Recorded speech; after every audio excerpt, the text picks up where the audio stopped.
O ano é 1919 e a antiga ordem europeia está em ruínas. O fim da Primeira Guerra Mundial mudou completamente o balanço dos grandes poderes e redesenhou radicalmente as fronteiras, em especial no leste europeu. Uma nova e independente República Polonesa surge dos escombros dos impérios austríaco, alemão e russo, enquanto russos lutam uma amarga guerra civil pela sobrevivência de sua revolução.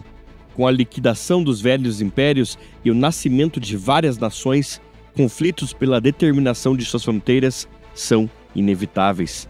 Polacos lutam escaramuças com alemães ao oeste, tchecos e ucranianos ao sul e soviéticos ao leste. Russos, além de sua guerra civil, enfrentam movimentos nacionalistas da Lituânia, Ucrânia, Estônia e Bielorrússia, além de diversas intervenções de poderes externos, totalizando nada menos que 15 frontes diferentes. Para a Polônia, seu maior desafio são suas fronteiras ao leste, completamente inexistentes há mais de 2 séculos. Em 1919, o secretário de Assuntos Exteriores do Reino Unido, Lord Nathaniel Curzon, propõe a chamada Linha Curzon, delimitando a Polônia em uma linha da Prússia Oriental até o leste da Tchecoslováquia. A proposta é rejeitada por polacos que consideravam a fronteira perigosamente perto de sua capital e por bolcheviques, que vislumbravam uma república que se esticava até Varsóvia. A tensão criada pelo vácuo dos velhos impérios colocou russos e poloneses na estrada para uma guerra de imensas proporções.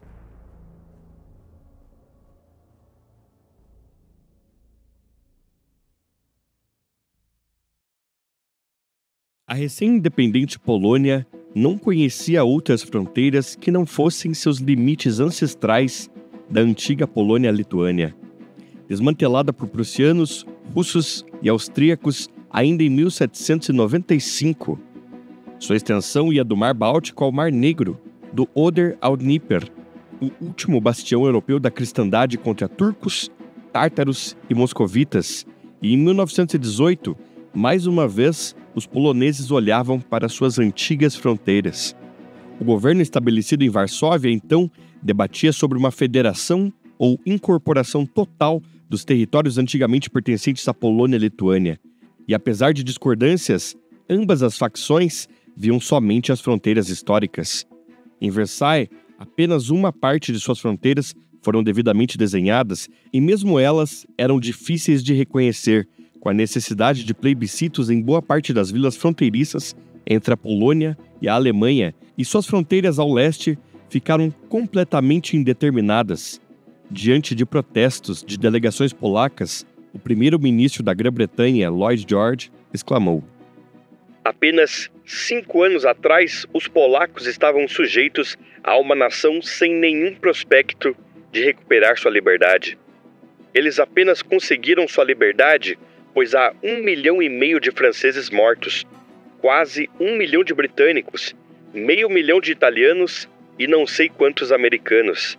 A Polônia recebeu sua independência não por seu próprio esforço, mas pelo sangue de outros. E não apenas ela não tem gratidão, mas diz aqui perder a fé nas pessoas que conquistaram sua liberdade." Os polacos em Versailles sentiam que os aliados foram injustos na determinação de suas fronteiras ao oeste e ao leste completamente negligentes. Os bolcheviques também olhavam para as mesmas fronteiras, não por nacionalismo ou por alguma restauração das fronteiras do Império Russo, mas pela consolidação da Revolução. De acordo com suas teorias, a Revolução deveria avançar se quisesse sobreviver e precisava ser integrada pela Lituânia, Polônia e, acima delas, da Alemanha. Leon Trotsky, então comissário de defesa do governo soviético e comandante em chefe das Forças Armadas, em um discurso, exclamou: "Nossa diplomacia, que sempre segue a mesma linha revolucionária, que é o reconhecimento do direito de autodeterminação dos povos, que antes eram reféns do jugo czarista e que, por tal razão, podem ser desconfiadas e inclinadas a suspeitar de qualquer violação por parte da Rússia. Somente com dificuldade e por meio de ações, não de palavras, conseguimos obrigar nossos inimigos a se convencerem de que somos o único partido, o único Estado, o único governo no mundo que realmente reconhece o direito à autodeterminação dos povos. O discurso de Trotsky demonstrava a linha política soviética na época. Embora reconhecessem a autodeterminação do povo polonês, não reconheciam suas instituições de governo, que classificavam como instituições de um regime burguês. E sendo assim, para os sovietes, a única forma de autodeterminação de um povo seria através da Revolução Proletária. O diálogo entre ambas as nações era barrado não apenas por rivalidade histórica, mas em todas as questões possíveis. De um lado, a Rússia, desde 1917, era governada por um regime conscientemente empregado na abolição da religião, das propriedades privadas, de classes sociais e da soberania burguesa. Do outro, a República Polonesa era uma democracia parlamentar, rivalizando apenas com a Espanha o título de nação mais católica do mundo. Seu Estado, baseado em estruturas nas quais igreja, a propriedade, classes e o patriotismo eram pilares essenciais da sociedade. Os bolcheviques eram inspirados pelo orgulho de ser o primeiro Estado socialista no mundo, enquanto polacos olhavam para sonhos românticos do passado. Ambas ideologias não poderiam conviver em harmonia. Ao final de 1918, Moscou enviou o embaixador e presidente do Partido Comunista Polonês, Julian Marszalewski, para Varsóvia, com o objetivo de estabelecer algum diálogo. O diplomata foi recusado pelo ministro de Assuntos Exteriores da Polônia, que se opunha à presença de unidades polacas no Exército Vermelho. A situação escalou em dezembro, quando uma delegação da Cruz Vermelha Soviética foi enviada para Varsóvia para discutir a repatriação de prisioneiros russos ainda da Primeira Guerra na Polônia. O grupo seria preso no dia 20 sob a acusação de espalhar propaganda comunista e seriam enviados de volta. No dia 2 de janeiro, entretanto, uma patrulha de fronteira polaca os levaria para uma floresta e os fuzilaria ali mesmo. Todos morreram, com exceção de um homem, que fingiu-se de morto e levou a informação para Moscou. O diálogo, já difícil entre ambas as nações, agora estava completamente cortado.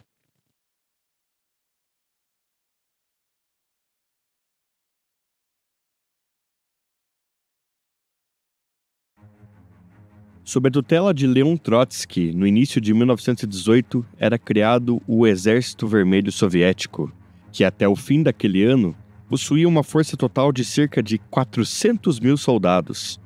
A maior parte deles, entretanto, estava empenhado na Guerra Civil e nos diversos outros frontes de revoltas e intervenções de outros países na Rússia. Como resposta à emergência nas fronteiras ocidentais, em novembro de 1918 foi criado o Exército Ocidental, que deveria operar na região da Bielorrússia, Lituânia, Ucrânia e Polônia, e que na época era composto por cerca de 20 mil homens. Artilharia e cavalaria eram quase não existentes, sendo 8 canhões e 261 cavalos. Por meio de um esforço de conscrição, seus números subiriam para 46 mil até o final de fevereiro de 1919. O controle político em todo o exército soviético era presente e extremamente estrito. Cada comandante era observado de perto por um comissário, que deveria supervisionar suas ordens. Toda a unidade possuía um conselho de guerra, presidido pelo comandante e pelo comissário, com autoridade igualitária, assim como um tribunal revolucionário que julgava casos de desvio político. Já o exército polonês era ainda menos preparado. Sem um comando central ou qualquer experiência em operações coordenadas, a estrutura das Forças Armadas sequer existia até 2 semanas após o início das hostilidades com os soviéticos. Sua única figura central de comando era Pilsudski, como seu comandante em chefe. Józef Pilsudski, à época com 52 anos, possuía um longo histórico de liderança. Anteriormente, um revolucionário associado ao Partido Socialista Polaco, ganhou destaque por liderar greves e ações revolucionárias. Eventualmente, seu fervor socialista se converteria em nacionalismo polonês. Comandante da Legião Polaca no exército austríaco, ainda durante a Primeira Guerra Mundial, recebeu vasta experiência em operações militares e quando a independência finalmente veio, Józef Pilsudski fora alçado como o líder inconteste da Polônia renascida. Sir Horace Humboldt, um diplomata inglês na Polônia, descreveu: Piłsudski é o maior homem nesta parte da Europa, o chefe indisputado deste país, um apostador, um conspirador, um objeto de estudo interessante, um anacronismo, não um grande homem, mas um grande notável que irá controlar por algum tempo o destino desta nação. Em fevereiro de 19, os polacos possuíam uma força total de 110 mil soldados, boa parte voluntários e outros veteranos da Primeira Guerra.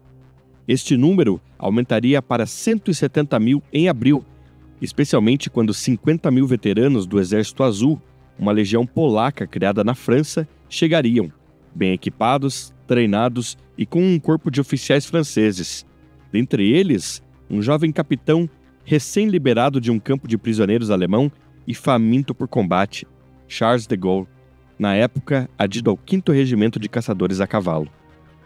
O conflito interno era imenso. Oficiais do antigo exército austríaco recusavam-se a seguir ordens daqueles que anteriormente serviram o exército russo. Soldados com equipamento francês recebiam munição de rifles alemães. Unidades de cavalaria formadas da antiga aristocracia austríaca ressentiam suas contrapartes russas. Sua distribuição era desigual, com divisões possuindo mais de 200 metralhadoras e outras menos de uma dúzia. Veículos motorizados eram um verdadeiro luxo e utilizados somente por oficiais das mais altas patentes.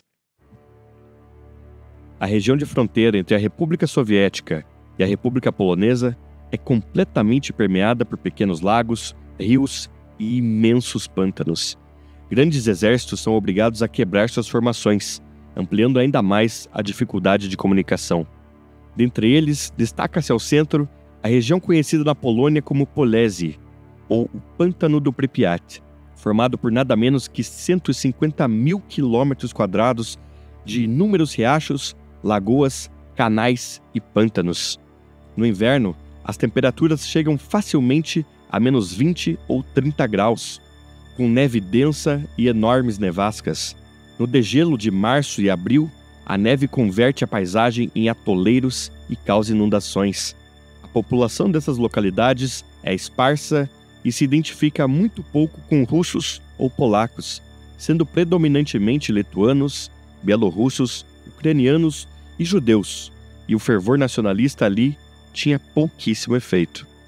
A área no qual o conflito polaco-soviético acontecia já fora palco de grandes operações militares do passado. Carlos XII da Suécia e Napoleão Bonaparte arriscaram suas fortunas na região e ambos amargaram suas consequências. Agora, Piłsudski e Lenin apostavam as suas no mesmo lugar.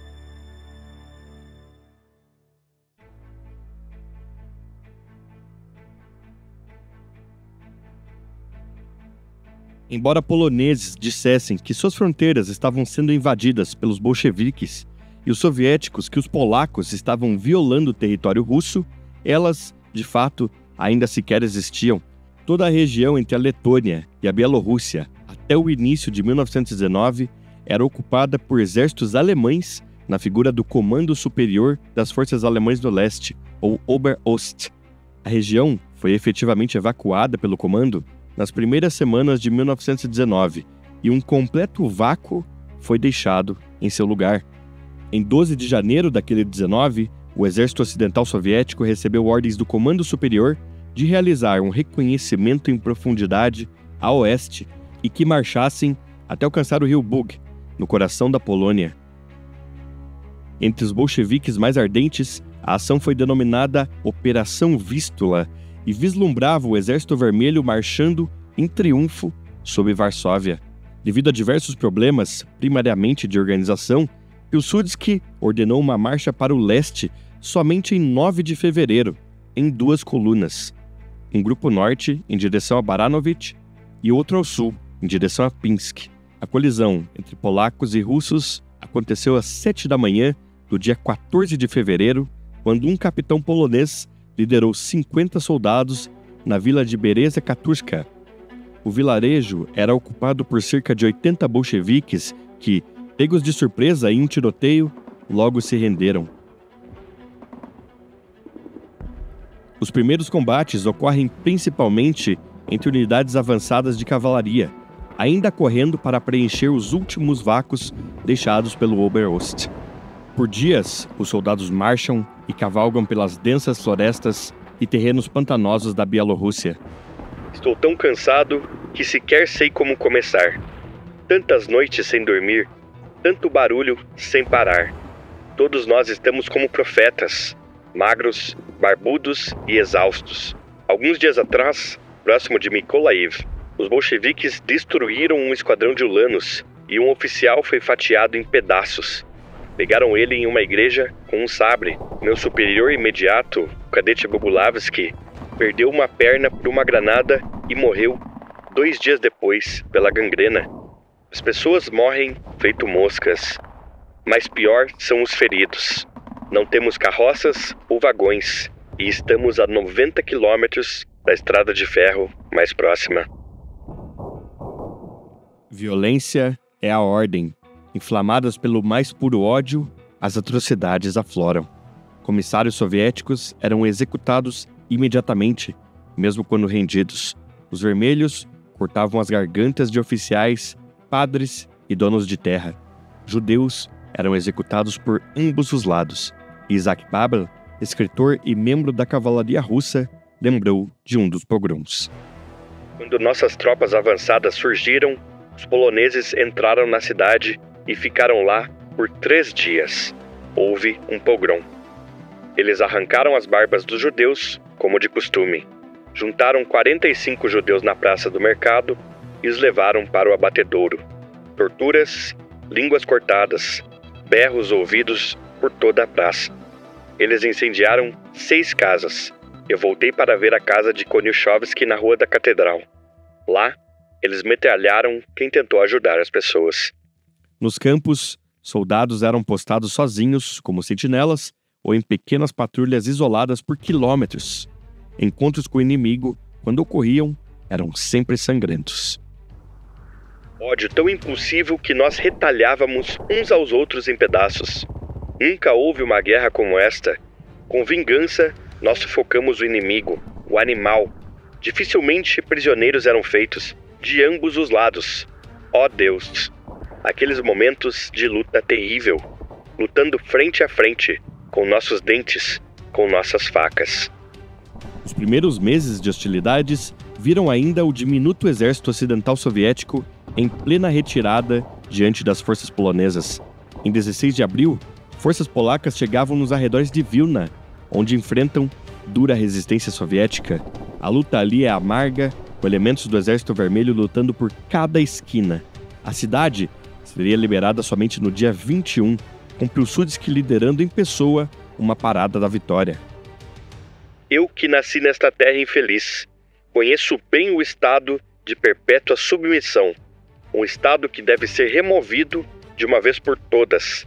Agora, finalmente nesta terra que Deus parece ter abandonado, a liberdade reinará, com o direito de completa e irrestrita expressão de aspirações e necessidades. O exército polonês traz liberdade para todos.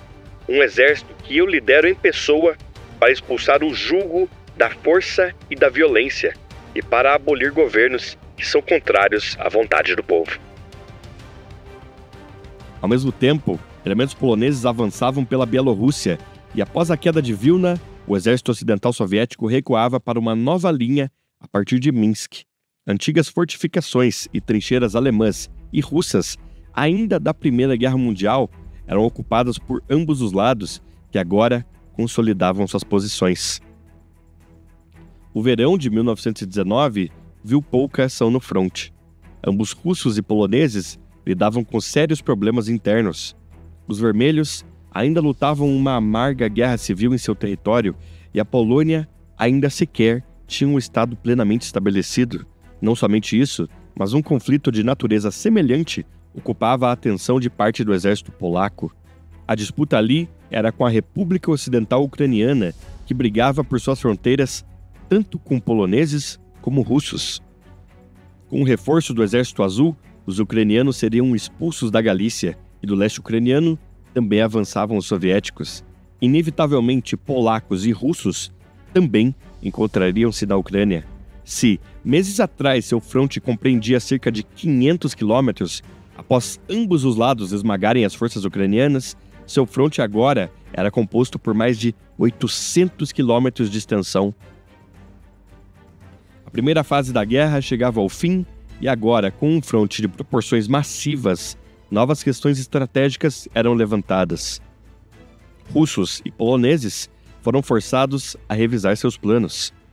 Antes de uma pausa completa nas atividades, entretanto, poloneses planejavam um último golpe para forçar os soviéticos para a mesa de negociações.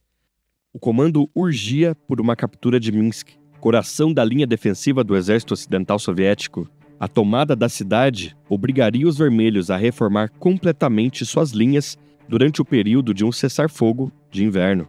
A ofensiva teve início na primeira semana de agosto. 15 mil polacos logo cercam a cidade, com elementos de cavalaria destruindo linhas férreas na retaguarda, impedindo o envio efetivo de reforços. O jovem sargento Vladislav Kolichevsky recebia seu batismo de fogo ali. Abraçamos a Mãe Terra com medo dos monstros barulhentos. Nós nos arrastamos por um morro. Quando levantamos a cabeça no seu topo, o fogo das metralhadoras e rifles irrompeu do lado inimigo. Não podíamos nos mover um passo adiante. Agora, você tinha o que queria da guerra. Território desconhecido, munição real, bolcheviques bem camuflados entre as batatas. E acima, terrível assobio da chuva de aço. Falta de experiência e hábito trazem uma sensação desagradável para a alma. Ficamos com nossos narizes nos sulcos dos campos, esperando o suporte e atirando a esmo. A luta em Minsk duraria toda a primeira semana de agosto, e no dia 8, a cidade cairia inteiramente em mãos polacas. A vitória envia uma onda de choque por todo o fronte. Os soviéticos desorganizados tomam posições ao longo dos rios Dvina e Berezina. Os polacos, em seus calcanhares, agora os observam do outro lado dos rios. Ao sul, a retirada não é diferente e toda a porção leste da Galícia é abandonada até o fim de agosto. Vilna ao norte, Minsk ao centro e Lviv ao sul estavam sob ocupação polonesa. Nos primeiros dias de setembro, Anton Denikin, então um dos comandantes do Exército Branco na Guerra Civil, marchava sobre Kiev. Se os ganhos polacos pareciam suficientes para Pilsudski, para os russos, uma retirada da Bielorrússia era apenas mais uma das inúmeras emergências daquele final de 1919. Vendo as conquistas da campanha daquele fim de ano, Pilsudski comentou: Eu não tenho medo do poder da Rússia. Se eu quisesse, poderíamos avançar até Moscou e ninguém conseguiria nos parar. O inverno chegava e forças polacas e do exército ocidental russo prepararam suas posições. Nas vilas da Bielorrússia, os polacos buscam células de resistência bolchevique. Kolichevsky estava lá. Nós organizamos uma operação noturna contra os bolcheviques escondidos. Prendemos 15 homens que não se identificaram. Encontramos 2 telefones militares e 4 rifles. Entramos em um apartamento muito suspeito. Um tiro de revólver veio da escuridão. Uma bala passou pelo meu braço, mas só rasgou meu uniforme. Naquele momento, o soldado Borovsky pulou naquela direção com a baioneta. Foi na hora certa, pois o homem estava tentando pular pela janela, mas a baioneta de Borovsky estragou seus planos. Descobrimos depois que era um comissário bolchevique. Ele ainda estava vivo, tremendo e agonizando por alguns minutos. Em janeiro, Georgy Chicherin, comissário de Assuntos Exteriores do governo soviético, envia um comunicado a Varsóvia dando indicativos de uma iniciativa de paz, adereçada para a classe trabalhadora polaca. Na carta, lia-se: Vocês se enganam quando nossos inimigos em comum dizem que o governo soviético russo deseja impor o comunismo na Polônia à ponta das baionetas do Exército Vermelho. Um regime comunista só é possível através da união da maioria do povo trabalhador e sua busca de progredir com seu próprio poder. No momento presente, os comunistas da Rússia desejam apenas proteger sua própria terra e seu pacífico e construtivo trabalho. Eles não pensam ou sequer podem pensar sobre a imposição do comunismo em outras terras. Mais uma vez, as hostilidades são pausadas devido ao inverno e o degelo. Ambos os lados demonstram-se indispostos a negociações de paz, com seus diplomatas discutindo temas superficiais e acusando uns aos outros de má fé. Os poloneses lembrariam da Carta de Chicherin no ano seguinte.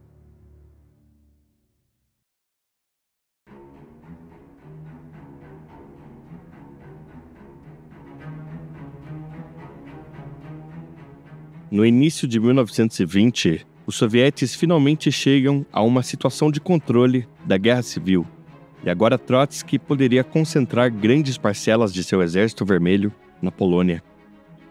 Para o alto comando soviético, na figura de Trotsky e os comandantes do fronte ocidental, agora a Polônia era a maior ameaça para o Estado soviético. Vladimir Lenin também reconheceu. É essencial que toda essa nossa atenção seja voltada para fortalecer o fronte ocidental. Eu considero imperativo que medidas excepcionais sejam tomadas para efetuar uma transferência relâmpago de tudo o que conseguimos da Sibéria e dos Urais para o oeste. É necessário lançar o slogan: preparem-se para a guerra com a Polônia. A inteligência polaca não deixou de notar o aumento substancial de regimentos soviéticos no fronte, proveniente de diversas frentes vencidas da Guerra Civil e das intervenções, o que em fevereiro de 1920 eram 5 divisões de infantaria, ao final de abril eram 20, e de apenas uma brigada de cavalaria, agora eram 5. E sendo assim, 15 divisões deveriam ser concentradas no Berezina, 3 em Polese e 4 em Volhynia, com uma ofensiva para ter início logo ao início do verão, entre maio e junho. O comando do fronte ocidental, agora, era transferido para o general Mikhail Tukhachevsky. Tukhachevsky, então com 27 anos, era nascido da nobreza imperial russa e, desde jovem, um estudante da Academia Militar, onde graduou-se em 1914, apenas meses antes da eclosão da Primeira Guerra Mundial. Em 1918, ingressou no Exército Vermelho, onde ganhou uma reputação de ser um comandante agressivo e eficiente, suprimindo forças antibolcheviques no Volga e na Sibéria. O jovem general demonstrou grande habilidade em comando e planejamento estratégico. Na campanha da Sibéria, seu exército marchou nada menos que 3.200 quilômetros em 247 dias, enquanto aumentava de tamanho, recrutando trabalhadores de vilas e fazendas. Alinhado a Trotsky, não demorou para que Tukhachevsky fosse apontado para uma posição de grande prestígio. Agora, o general era encarregado de coordenar uma ofensiva a partir das precárias posições ao longo do Berezina. A área antecipada para operações militares no fronte ocidental era dividida ao longo do meridiano do rio Berezina. As margens deste rio, com densas florestas e pântanos, são um sério obstáculo para cruzar em sua maior parte. Essas propriedades são aumentadas pelo fato de que, em seu curso superior, há pântanos impossíveis de transpor, cobertos de matas.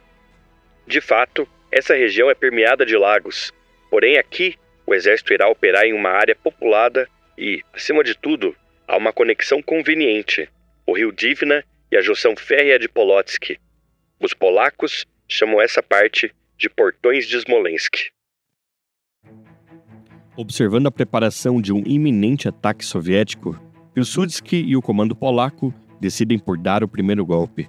Para tanto, os poloneses firmam uma aliança com a República Nacional Ucraniana, sob a liderança de Semyon Petliura. Petliura comandava um exército em semi-exílio da Polônia e, em troca de apoio polaco, concordou em ceder toda a Galícia para os poloneses. A Ucrânia vivia seu próprio drama, dividida entre forças do Exército Branco Russo, anarquistas, comunistas ucranianos, o Exército Vermelho Soviético e os republicanos de Petliura. No ano anterior, Kiev estava sob controle dos brancos e foi tomada pelos bolcheviques russos ainda em dezembro. Anteriormente, polacos e soviéticos derrotaram os soldados da República. Agora, em troca de uma Ucrânia menor, Petliura somaria 12.000 soldados ao terceiro exército polonês e, perto do final de abril, dariam início à ofensiva de Kiev. Pilsudski tomou comando pessoal do Fronte Sul no dia 22 de abril, supervisionando os preparativos para o ataque contra a cidade ucraniana. Na Ucrânia, os números soviéticos ainda eram pequenos e lidavam com resistência e sabotagem das diversas facções ali presentes, totalizando não mais que 15 mil soldados. Ali, mais de 50 mil poloneses e ucranianos avançaram em um grande ataque concentrado. A ofensiva tem início no dia 25 de abril e logo os polacos ganham vastas porções territoriais. Diante de tamanha força inimiga, os vermelhos oferecem pouca resistência e Kiev cai, com as forças de Pilsudski sofrendo menos de 200 baixas. Administrar a Ucrânia certamente parecia ser uma tarefa mais difícil que conquistá-la. Ali, os polacos que naquele abril eram recebidos como libertadores, em poucos dias já eram vistos como ocupantes não melhores que os brancos de Denikin ou os vermelhos de Lenin. Os polacos deram a Petliura 6 semanas para criar uma administração e formar um exército.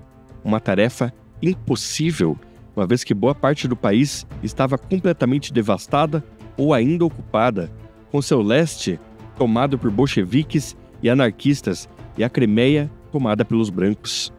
A tomada de Kiev era vista em Varsóvia como mais um grande golpe contra os vermelhos. As notícias da brilhante vitória conquistada pelos soldados poloneses sob sua liderança enchem a nação de orgulho. Em reconhecimento a esta sangrenta e heróica obra que nos traz mais perto da paz e engrandece o Estado polonês, o Parlamento, em nome da grata pátria, comenda a você, chefe e líder do Exército de Heróis, seu mais sincero agradecimento. Para os soviéticos, a retirada da Ucrânia não era vista com grande preocupação. Lenin e Trotsky viam a situação como uma distração criada para desorganizar a ofensiva ao norte. Não somente isso, mas ambos russos e poloneses sabiam que Petliura não seria capaz de montar um estado forte em tão pouco tempo. Mikhail Kalinin, presidente do Comitê Executivo Central dos Sovietes, foi mais incisivo. Eu acredito que os senhores polacos, marchando contra a República Soviética, estão apenas cavando suas próprias covas. Eu acredito que dentro de um mês, a burguesia polonesa sentirá o pesado martelo da classe trabalhadora russa. E se nós dermos o primeiro golpe, os proletários poloneses darão o segundo e último. Os capitalistas ocidentais tentaram estrangular a Rússia soviética com mãos polacas, mas eles apenas conseguirão fundar outro Estado soviético com o qual nós ganharemos relações mais próximas com o proletariado do Oeste. A reação dos líderes soviéticos para o público, entretanto, foi diferente. Embora Kiev não ficasse na República Russa, mas na ucraniana, a queda da cidade evocou um grito de defesa da Rússia ancestral. Nos mesmos moldes de 1700 e 1812, os soviéticos conclamam o povo pela defesa de sua antiga pátria. Honrados cidadãos, vocês não podem permitir que as baionetas dos lordes poloneses determinem a vontade da grande nação russa. Os senhores polacos têm, sem nenhum pudor e repetidamente, mostrado que eles não se importam com quem governa a Rússia, mas apenas que a Rússia seja fraca e indefesa. Em maio, a situação na Ucrânia já virava em favor soviético, com a chegada de grandes reforços, em especial do famoso Primeiro Exército de Cavalaria Vermelho, o Konarmia, comandado pelos generais Semyon Budyonny e Kliment Voroshilov. O exército somava mais de 16 mil soldados montados e mais de 200 metralhadoras montadas em carroças, as Tachankas. O exército de Budyonny somava táticas dos cossacos e de infiltração, contando sempre com a alta mobilidade, e surgiam em resposta às táticas móveis do Exército Branco, uma espécie de blitzkrieg tártara. Em seus oficiais também estavam 2 jovens que ganhariam fama posteriormente, Georgy Zhukov e Semyon Timoshenko. Não somente eles, mas seu comissário político era outra figura proeminente na política soviética e que frequentemente rivalizava com Trotsky, Joseph Stalin. Formado por uma verdadeira horda de antigos cossacos, camponeses, partisãs e membros de gangues, o Primeiro Exército de Cavalaria não somente era uma temida força militar, mas uma verdadeira facção política que, sob a liderança de Stalin, eventualmente dominaria a política soviética. Sua rivalidade com Trotsky refletia na estrutura geral do fronte ocidental, que agora não era apenas dividido entre norte e sul, mas entre duas facções rivais. De um lado, Stalin e Budyonny, e do outro, Tukhachevsky e Trotsky. Budyonny, então com 40 anos, serviu como oficial de cavalaria desde 1903, lutou contra o Japão em 1905 e viu as imensas formações de cavalaria da Primeira Guerra Mundial. Em 1914, o Império Russo possuía nada menos que 300 mil soldados de cavalaria. Agora, comandando apenas 16 mil, o general lamentava. Tivesse eu aqueles 300 mil, eu teria arado a Polônia inteira e nós estaríamos cavalgando pelas praças de Paris até o fim do verão. Para os polacos, o Konarmia era uma verdadeira reencarnação das hordas de Genghis Khan. Eles os encontrariam exatamente um mês após a queda de Kiev, com uma contraofensiva lançada contra a cidade em 25 de maio. 2 dias antes, um avião de reconhecimento polaco descobriu a movimentação do exército, que confundiu com uma tempestade de areia e, ao aproximar-se, deparou-se com milhares de cavalos em pleno galope. O aviador reportaria uma força de 30 mil cavaleiros e causaria pânico entre os defensores de Kiev. Contra soldados entrincheirados, os soviéticos pulam de seus cavalos e montam esquadrões de assalto, auxiliados por barragens de artilharia, e limitaram as ações de cavalaria a envelopamentos pelos flancos. Budyonny recebia auxílio dos antigos defensores de Kiev e outros reforços, e ali somava uma força de aproximadamente 50 mil soldados. No dia 5 de junho, a cavalaria russa encontraria uma brecha e ali despejaria milhares de cavaleiros, botando 8 mil poloneses para o sabre. Um soldado polonês comentou: Nós corremos o caminho inteiro até Kiev e depois corremos tudo de volta. Kiev havia caído e com ela a Ucrânia. O terceiro exército polonês, em plena retirada, deixava para trás seus aliados ucranianos e, mais uma vez, tomava posições na Galícia.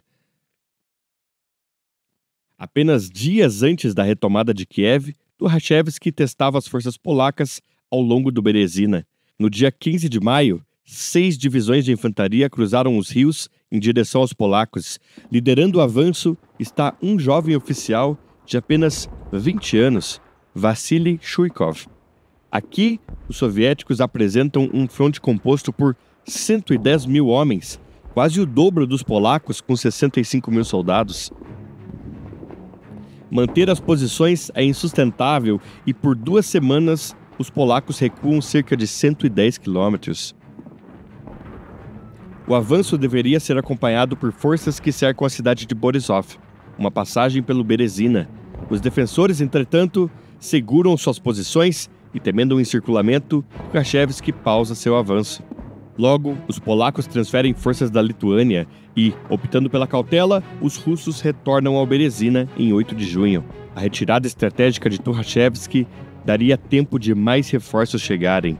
Até o começo de julho, forças do Exército Vermelho, inflamadas pelo fervor da defesa da pátria, subiriam seus números para 170 mil soldados contra 90 mil polacos, que drenavam todas as suas reservas possíveis para o fronte norte. A ordem do assalto contra a Polônia finalmente veio no dia 2 de julho. Soldados do Exército Vermelho, a hora do acerto de contas é chegada. O exército da Bandeira Vermelha e o da predatória Águia Branca se enfrentam em um combate mortal. Sob o cadáver da Polônia Branca, emerge a estrada para uma conflagração mundial. Com nossas baionetas, nós traremos felicidade e paz para toda a humanidade. Para o oeste, a hora do ataque bate, para Vilna, Minsk e Varsóvia. Em frente. A grande ofensiva foi lançada na primeira luz de 4 de julho. Mais de 200 canhões choveram por toda a linha polaca como grande sinal do que viria. Já havia luz quando fui acordado pelo furacão da artilharia bolchevique. A terra tremia com o rugir da artilharia leve e pesada. Nós vimos à nossa frente, ao longe, os sobreviventes do 1º Batalhão recuando e logo atrás deles, os bolcheviques. As balas, assobiando sobre nossas cabeças, arrancaram os resquícios de sono dos nossos olhos. A infantaria dá de encontro com tropas polonesas nas trincheiras, mas a cavalaria se infiltra com facilidade pelas brechas da linha e logo alcança a retaguarda polaca, causando pânico em toda a defesa. Gai Dmitrievich, conhecido como Gai, comandante do 3º Corpo de Cavalaria, lembrou: Rumores de um profundo avanço de nossa cavalaria se espalharam rápido entre os soldados poloneses e tomaram proporções fantásticas. Uma única palavra sobre o movimento de nossa cavalaria ao norte instalou pânico entre os poloneses, que abandonaram suas posições que protegiam o fronte leste. Até o dia 10 de julho, os vermelhos quebravam toda a primeira linha polonesa. Minsk, o primeiro grande objetivo, cairia no dia 11. O efeito psicológico das primeiras vitórias é estrondoso. Tukhachevsky lembrou: Essa nossa ação teve um grande significado para nós. Nosso exército viu que podia derrotar os polacos. De fato, o exército polonês, em uma série de batalhas, demonstrou a superioridade de seu treinamento. Mas nossa energia, ousadia e habilidade de agrupar forças provou que nossas forças são taticamente mais capazes que as deles. Isso finalmente quebrou a hesitação que havia em algumas unidades. Todo mundo pensava em batalhas futuras com coragem em suas almas e plena confiança na vitória. Vilna cairia no dia 14, com auxílio dos lituanos, que juntavam-se aos russos, e todo o exército polonês agora seguia em completa retirada para novas posições defensivas, desta vez ao longo do rio Niemen e da cidade de Grodno. Diante de nós, na planície, até onde o olho consegue ver, massas de bolcheviques espalhados e, mais longe ainda, mais colunas ainda não despachadas. À nossa direita, alguns cavaleiros inimigos galopam a uma distância de 600 metros. Nós atiramos para matar os cavalos, mas uma mão cansada não acerta o alvo. Nessa hora, eu levo um tiro na minha mão esquerda. Uma bala de rifle arrebenta os ossos do meu dedão e indicador. Eu sinto a dor até o cotovelo. Nós pulamos na direção das trincheiras de trás. Repentinamente, eu sou atingido em ambas as coxas. Eu me viro e caio sentado. À nossa esquerda, a 3ª companhia foi parada e novas unidades bolcheviques avançam em nossa direção para um contra-ataque. E lá, mais para a esquerda, esquadrões de cossacos cavalgam pelas depressões. Uma situação não digna de inveja. A linha ao longo do Niemen sequer estava completamente formada quando os primeiros elementos da infantaria soviética adentram Grodno, no dia 19. Aqui, uma das lutas mais violentas da guerra toma palco e, pela primeira vez, tanques surgem no campo de batalha, na figura de 2 companhias de blindados Renault FT-17 do exército polonês, encomendadas da França. Gai alertou o comando do corpo de exército. Tanques, camarada comandante. Como é possível colocá-los para o sabre quando eles são feitos de aço? Baionetas são inúteis e, de todo modo, é impossível chegar perto deles. Os blindados, quase sem combustível e munições, logo se desgastam, muitos quebrando enquanto ainda estavam em combate. Uma das companhias sequer teve tempo de ser retirada dos trens e ali lutou como em um forte. A cidade cairia por completo no dia 23. A queda de Grodno marcava o Rubicão para os soviéticos. Além da cidade, estava a então proposta linha Curzon. Cruzá-la seria enfrentar a partição dos poderes aliados e, de fato, invadir a Europa. Julian Marszalewski, presidente do Partido Comunista Polonês, telegrafou para Lenin: O magnífico Exército Vermelho, ao quebrar a resistência inimiga, avançou pelo território polonês como um companheiro do proletariado polaco em sua luta contra o opressor burguês. Guiados pelo exemplo da Rússia Vermelha, nós esperamos um fim grato da liberação da Polônia e ver tremular a bandeira vermelha da Revolução sobre esta fortaleza do imperialismo. Vida longa ao Exército Vermelho, libertador da classe trabalhadora de todo o mundo. Diante da queda de Grodno, Tukhachevsky não hesitou. Suas ordens eram seguir adiante e ele, assim, o fez. Seu destino, Varsóvia.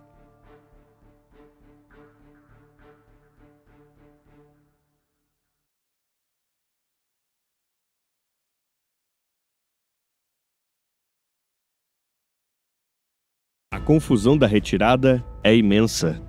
O 13º Regimento de Ulanos cobria o recuo polaco quando deu de encontro com a 15ª Divisão Montada Russa e deram-lhe combate. Ali, em meio à mata, lanças encontram sabres em um combate não diferente daqueles entre lanceiros polacos de Napoleão e os cossacos de Alexandre I, 100 anos atrás. Em certo ponto, o comandante polonês enfrenta diretamente sua contraparte russa e o mata em combate corpo a corpo. A aniquilação dos esquadrões de reconhecimento russos atrasou o avanço geral em 2 dias. Um respiro muito bem recebido que deu tempo para uma reorganização e revivia a esperança de que nem tudo estava perdido. Mesmo assim, o moral entre as forças polonesas chega a níveis nunca antes vistos. Piłsudski notou. O movimento peristáltico incessante dos números superiores do inimigo, interrompidos de tempo em tempo por saltos e avanços repentinos, por semanas sem parar, formava a impressão de algo irresistível, como uma pesada, monstruosa e incontrolável nuvem.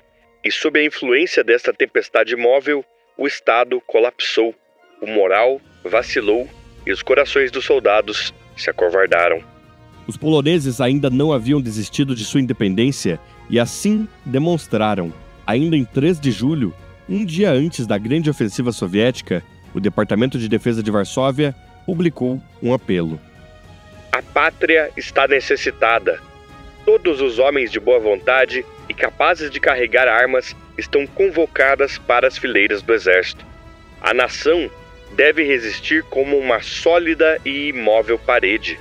É em nossos peitos que a enchente do bolchevismo será quebrada, que a união, a concórdia e o esforço incessante nos una pela causa comum. Todos pela vitória. As armas. Voluntários surgiram aos milhares. Homens de 17 até 42 anos eram aceitos no exército. Milhares de jovens e mais velhos mentiam suas idades. Oficiais com mais de 50 anos eram admitidos e postados para treino imediato. Disciplina militar era imposta estritamente. Desertores eram executados onde fossem encontrados. As ruas estavam fechadas e patrulhas eram autorizadas a interrogar qualquer civil com idade militar. Grande parte dos voluntários eram estudantes que enchiam os regimentos de entusiasmo. Mais importante era a posição assumida pelo Partido Socialista Polonês, que diante da crise ajudou a mobilizar as classes trabalhadoras pela defesa de Varsóvia, ao contrário de seu antigo aliado, o Partido Comunista. No flanco sul, o 1º Exército de Cavalaria avança para o oeste, em direção a Lviv. Tukhachevsky solicitou uma virada das forças de Budyonny para o norte. Porém, devido a discordâncias estratégicas, Budyonny seguiu para o oeste, encontrando ali severa resistência polaca e eventualmente sendo parado em Lviv no final de julho, onde montaria um cerco. Isaac Babel estava lá durante o avanço contra a cidade de Brody. Batalhamos por uma passagem em Chudovice. A 2ª Brigada, na presença de Budyonny, sangrou profundamente. O batalhão inteiro de infantaria foi ferido, quase todos mortos. Os polacos em velhas trincheiras. Nosso lado não conseguiu resultados. A resistência polaca ficou mais forte? Nenhum sinal de desintegração na expectativa de paz. Nós temos forças para manobrar e cercar os polacos, mas nosso pulso é fraco e eles fogem. Budyonny está furioso e repreende o comandante de divisão. Stalin e Budyonny argumentam que só poderiam auxiliar as tropas ao norte após a queda de Lviv, cerco que poderia atrasar. Somado a isso, que a Ucrânia ainda estava dividida e poderia ser uma ameaça. A última linha de defesa polaca nos rios Nerva e Bug foram engajadas no dia 29 e no dia 1º de agosto, os soviéticos cruzavam os rios. O fronte polaco cai em direção a Varsóvia, que agora se tornava uma cidade de linha de frente. Por ela, cortava a última grande barreira de defesa polonesa, o rio Vístula, agora observado pelos primeiros elementos da Cavalaria Vermelha, que já ocupava parte de suas margens no dia 4 de agosto. A velocidade do avanço, entretanto, também puniu os soviéticos. A maioria dos seus soldados estava completamente exausta pelas grandes marchas e milhares de retardatários eram deixados para trás. Unidades chegavam a ter até metade de seus efetivos deixados para trás durante o avanço, muitos dos quais acabavam por desertar ou efetivamente se perdiam. Outras unidades eram deixadas na retaguarda para ocupar vilas e guardar linhas de suprimento. Suprimentos estes que chegavam com imensa dificuldade ao fronte. Tukhachevsky comandava seus exércitos de Minsk, com linhas de comunicação estendendo-se por mais de 400 quilômetros e com muitas unidades possuindo apenas um rádio receptor, e quando perdidos, as tropas se tornavam incomunicáveis. Do nosso lado, a situação era a seguinte: as unidades do fronte ocidental estavam exaustas e fisicamente fragilizadas, mas fortes em espírito e sem medo do inimigo. Um inimigo 2 ou 3 vezes mais forte não poderia parar nosso ataque. A força da inércia do golpe, a força da inércia da vitória, estava dando certo. Este prognóstico, somado à falta de reforços provenientes do sul, mudou o balanço do poder naquelas margens do Vístula. Agora, não eram os soviéticos com vantagem numérica, mas os poloneses. Em Varsóvia e ao longo do rio estão 150 mil polacos e diante deles 115 mil russos. Não somente isso, mas ao final daquele julho, a inteligência polonesa, sob liderança do tenente-coronel Jan Kowalewski, decifrou com sucesso os códigos de comunicação do Exército Vermelho. Muitas das mensagens eram telegrafadas sem criptografia, com códigos simples e agora interceptados pelos polacos, que sabiam da distância entre os frontes norte e sul, e acima disso, de que as forças de Tukhachevsky estavam longe de linhas de suprimento. Naquela primeira semana de agosto, os preparativos estavam feitos e ambos os lados sabiam que uma grande batalha ocorreria. Pilsudski enviou suas últimas ordens no dia 6, Tukhachevsky no dia 8. Os russos planejavam um ataque em 2 colunas. A primeira, com o 16º Exército, comandado pelo general Nikolai Sologub, que faria um ataque frontal contra Varsóvia, de modo a chamar a atenção dos polacos, que, como estimavam os russos, transfeririam forças para a capital e abririam a oportunidade para o segundo avanço. A segunda coluna, com o 4º Exército do general Alexander Shuvayev e o 3º Corpo de Cavalaria de Gaiagai, que seria uma infiltração pelo flanco norte, de modo a ameaçar Varsóvia e, ao mesmo tempo, cortar linhas de suprimento que ligavam a cidade ao porto de Gdansk. Uma vez quebrado o bloqueio norte, reforços seguiriam, completando o cerco da capital. Imediatamente ao sul, o exército de Tukhachevsky era relativamente desprotegido, uma vez que esperavam uma transferência massiva de tropas polonesas para o norte e ainda aguardavam um avanço pelas forças de Budyonny, que naquele agosto encontrava-se a cerca de 300 quilômetros para o sul, e sendo um exército de cavalaria experiente, poderia fazer a passagem em poucos dias. Pilsudski organizou seu fronte em 3 setores. O setor norte, comandado pelos generais Josef Haller e Vladislav Sikorski, que deveriam conter a ala móvel do Exército Vermelho pelo norte de Varsóvia. O setor de Varsóvia, comandado pelos generais František Latnik e Boleslav Roya, que deveriam defender o perímetro da capital e ainda contavam com uma força emergencial de reserva. Este setor possuía o maior complemento de forças do exército polonês, somando 46 mil homens, 730 metralhadoras pesadas, uma companhia de tanques e 192 peças de artilharia, plenamente entrincheirados e atrás de arames farpados. E por último, o fronte central, liderado pelo próprio Pilsudski, que concentrava forças em Deblin, imediatamente ao sul de Varsóvia. Ali, os polacos deveriam transferir lentamente mais forças, formando o que os polacos chamaram de força de assalto. A princípio, o fronte deveria assumir uma postura passiva, de modo a identificar as maiores concentrações de forças russas. O principal objetivo de todos os seus comandantes era defender, a todo custo, as pontes e passagens pelo Vístula. Quando o tempo viesse, a força de assalto deveria saltar de suas posições ao sul e envelopar os vermelhos. O fronte sul seguia sem mudanças e seus generais incumbidos na defesa de Lviv e impedir os soviéticos na Galícia de unir forças com o fronte norte. O primeiro contato ocorreu na manhã do dia 12 de agosto, com a 21ª e 28ª Divisão de Rifles avançando sobre a vila de Radzmin, 23 quilômetros ao leste de Varsóvia. As divisões eram veteranas de campanhas na Sibéria e logo quebraram a primeira barreira de defesa polaca, invadindo as trincheiras e lutando com baionetas e granadas.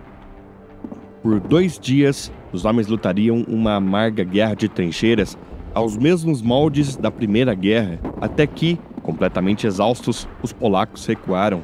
Temendo uma quebra do flanco ao nordeste, Haller ordena o imediato emprego das forças de reserva e a retomada da vila, iniciando assim um contra-ataque antes do antecipado por Pilsudski no dia 14.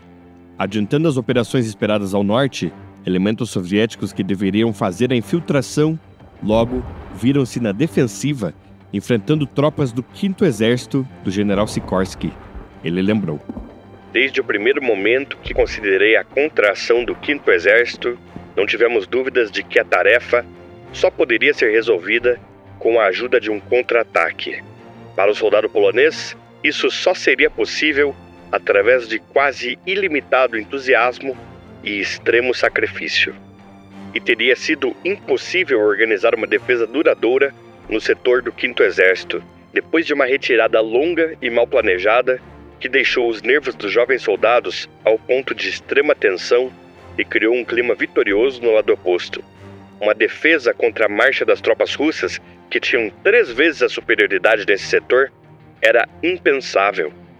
Na madrugada do dia 14 para o 15, um regimento de ulanos polacos empregou um raid 20 quilômetros a nordeste, tentando quebrar linhas de suprimentos russos e encontraria, por acaso, o posto de comando do 4º Exército Soviético.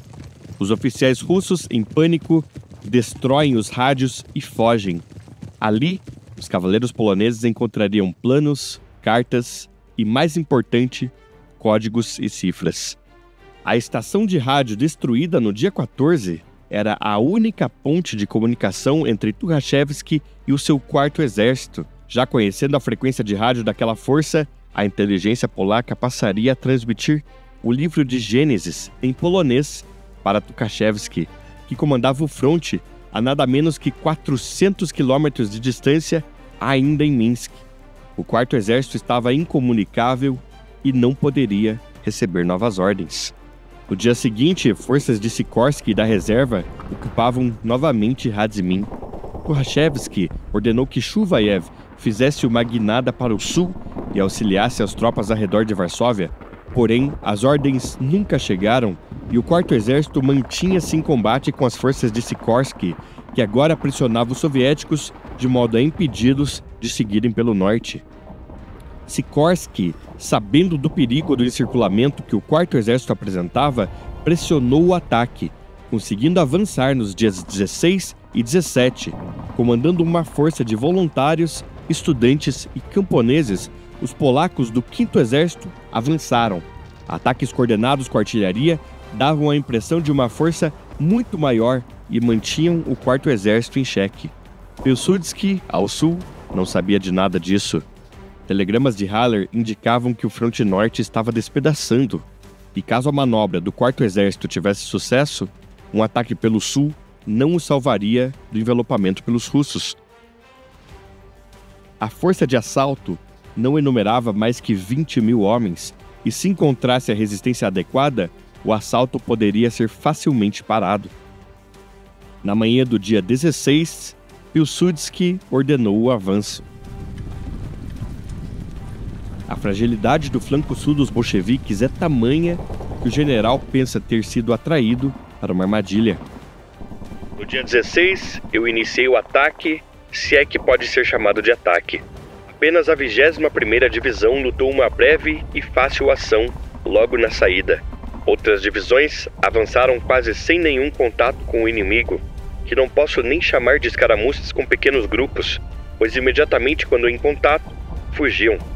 Eu passei o dia inteiro em um carro, e não posso dizer que, naquela noite, quando todas as divisões haviam coberto mais de 30 quilômetros para o norte, minha maior preocupação era resolver o mistério de onde estava o flanco sul inimigo. No dia 17, a força de assalto ameaça a retaguarda do 16º Exército Soviético. Em 36 horas, a força de Pilsudski cobriu uma distância de 70 quilômetros e foi somente no dia 18 que Tukhachevsky, a mais de 400 quilômetros de Varsóvia, percebeu a magnitude da contraofensiva polaca e imediatamente ordenou uma retirada geral de todas as suas forças, deixando o 4º Exército para trás, que, completamente incomunicável, continuava tentando avançar para o oeste, até que elementos polacos surgiram em seus flancos e retaguarda. Ali, somente o corpo de cavalaria conseguiu escapar, utilizando de sua mobilidade superior. O contra-ataque agora é geral, e por dias os polacos enfrentam os russos que fugiam sem coordenação nenhuma. No dia 18, quando pulei da cama ao amanhecer, os canhões não estavam mais tocando sua melodia. Havia um completo silêncio. Eu decidi checar imediatamente a situação. Eu nunca vou esquecer a estranha impressão de quando cheguei sem nenhum obstáculo em Kobiel e encontrei no casarão na estrada apenas a retaguarda da nossa 14ª Divisão e notícias de que eles haviam lutado uma batalha à noite e partiram em perseguição para Minsk. Onde então estava o 16º Exército Soviético? Testemunha dele eram os canhões abandonados nos campos, sem carroças ou operadores. Testemunha dele eram os numerosos corpos de homens e cavalos espalhados ao longo da estrada e, por fim, testemunhas dele eram os moradores locais que paravam o meu carro quando me reconheciam e diziam com alegria que os bolcheviques fugiram em todas as direções, em desordem e pânico. No fronte sul, Budyonny recebe informações da derrota na noite do dia 19 e, ao amanhecer do dia 20, o 1º Exército de Cavalaria quebra o cerco de Lviv e bate em retirada. Perseguidos pelos polacos, os russos lutam diversas ações de retaguarda até tentarem um contra-ataque no dia 30, nos arredores da vila de Komarów. Forças polacas ali montaram uma armadilha e contra-atacaram o 1º Exército de surpresa. Sabres e lanças mais uma vez se encontram no que foi, até os dias de hoje, o último grande combate de cavalarias montadas. Lá, os polacos quebram a invencibilidade da Cavalaria Vermelha e expulsam os russos para a Ucrânia. Os russos não lutam apenas contra os soldados polacos, mas contra a população, que agora se levanta para expulsá-los, um comissário lembrou. Os civis eram extremamente hostis conosco. Em muitos casos, as unidades em retirada conduziam batalhas com a população local, nas quais os soldados do Exército Vermelho lidavam brutalmente com os insurgentes. Se em 12 de agosto o Exército Vermelho batia nos portões de Varsóvia, apenas 15 dias depois, os polacos os perseguiam por todo o caminho de volta até o Dvina. Soldados, vocês passaram 2 longos anos em uma tarefa árdua e sangrenta. E agora terminam a guerra com uma vitória magnífica. Vocês tornaram a Polônia forte, confiante e livre. Vocês podem se rejubilar com o cumprimento do seu dever. Um país que em 2 anos produziu soldados como vocês pode olhar seu futuro com tranquilidade. Incapazes de oferecer quaisquer novos combates em seu fronte ocidental, os soviéticos foram forçados à mesa de negociações. Em 18 de outubro de 1920, um armistício foi assinado e, sendo assim, a guerra polaco-soviética estava acabada.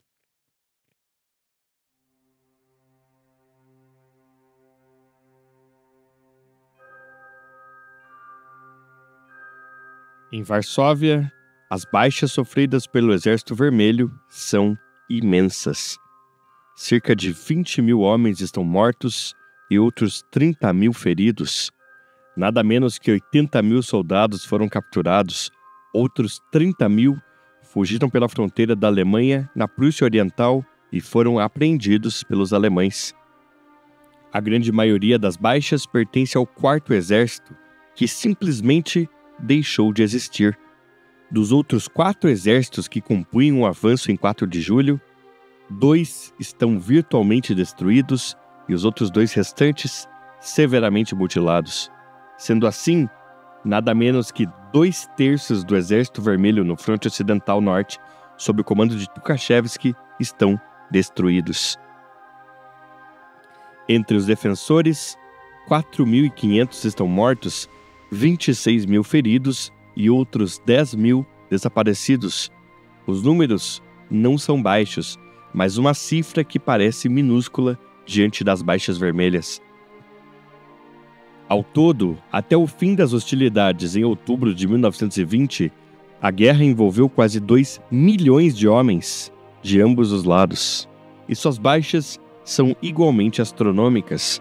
Para os polacos, cerca de 47.500 soldados estão mortos e 115.000 feridos. Estima-se que outros 50.000 foram capturados. Muitos nunca voltariam. Dados sobre baixas entre civis são imprecisos, mas estimativas apontam para cerca de 100.000 civis mortos. Entre os soviéticos, 60.000 combatentes estão mortos e outros 100.000 feridos. Mais 90.000 são prisioneiros ou estão desaparecidos. Varsóvia foi, de longe, a maior causa de baixas entre os russos. Tukhachevsky reconheceu: no momento da batalha decisiva, a divergência em quase ângulo reto das principais forças das frentes ocidental e sudoeste determinou o fracasso da ação justamente quando a frente ocidental estava engajada na ofensiva sobre o Vístula. As ações descoordenadas do Quarto Exército arrancaram a vitória de nossas mãos e, em última análise, levaram à nossa catástrofe. Não há a menor dúvida de que se tivéssemos conseguido tirar o exército das mãos da burguesia polaca, a revolução da classe trabalhadora da Polônia seria um fato inevitável. E este fogo não ficaria limitado às muralhas polonesas. Como uma torrente turbulenta, ela teria se alastrado por toda a Europa. O Exército Vermelho não esquecerá desta experiência de revolução vinda de fora. E se a burguesia europeia nos desafiar para uma nova luta, o Exército Vermelho estará pronto para derrotá-la e apoiar e espalhar a revolução pela Europa. Eu devo dizer que esta guerra, ou luta, quase chacoalhou os destinos de todo o mundo civilizado, e que sua crise foi a crise de milhões e milhões de seres humanos, e que a obra que a vitória criou, queira Deus, crie fundações históricas para ambos os estados em luta. Que haja então guerra, quando não se consegue encontrar os métodos e doutrinas para evitá-la. A Batalha de Varsóvia não foi apenas um ponto crucial para a história soviética e polaca, mas também de toda a Europa e até mesmo do mundo. Apenas especulações podem ser feitas do que seria se a Polônia tivesse caído naquele 1920. O Tratado de Riga, assinado em março de 1921, determinaria as fronteiras do leste europeu pelos próximos 20 anos. A Polônia manteria a Galícia Oriental ao sul e suas fronteiras se estenderiam até a Letônia.